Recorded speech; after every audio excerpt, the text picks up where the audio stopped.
తులారాశి. ఈ రాశి వారికి ఈరోజు కొంత అనుకూలంగా చెప్పుకోవచ్చును.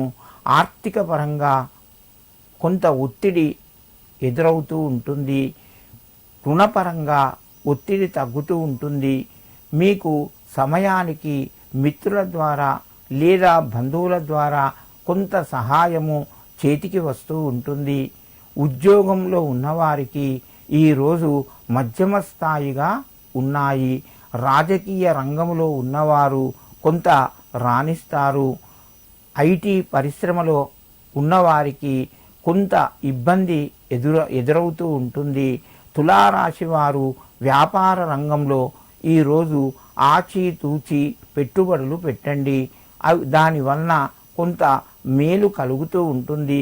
ఈ రాశివారు ఈరోజు వల్లి దేవసేన సమేత సుబ్రహ్మణ్యేశ్వరాయ నమః అని చెప్పి 6 సార్లు చదువుకొని నమస్కరించి మీ పనులు ప్రారంభించండి. మీకు కొంత శుభయోగం కలుగుతూ ఉంటుంది.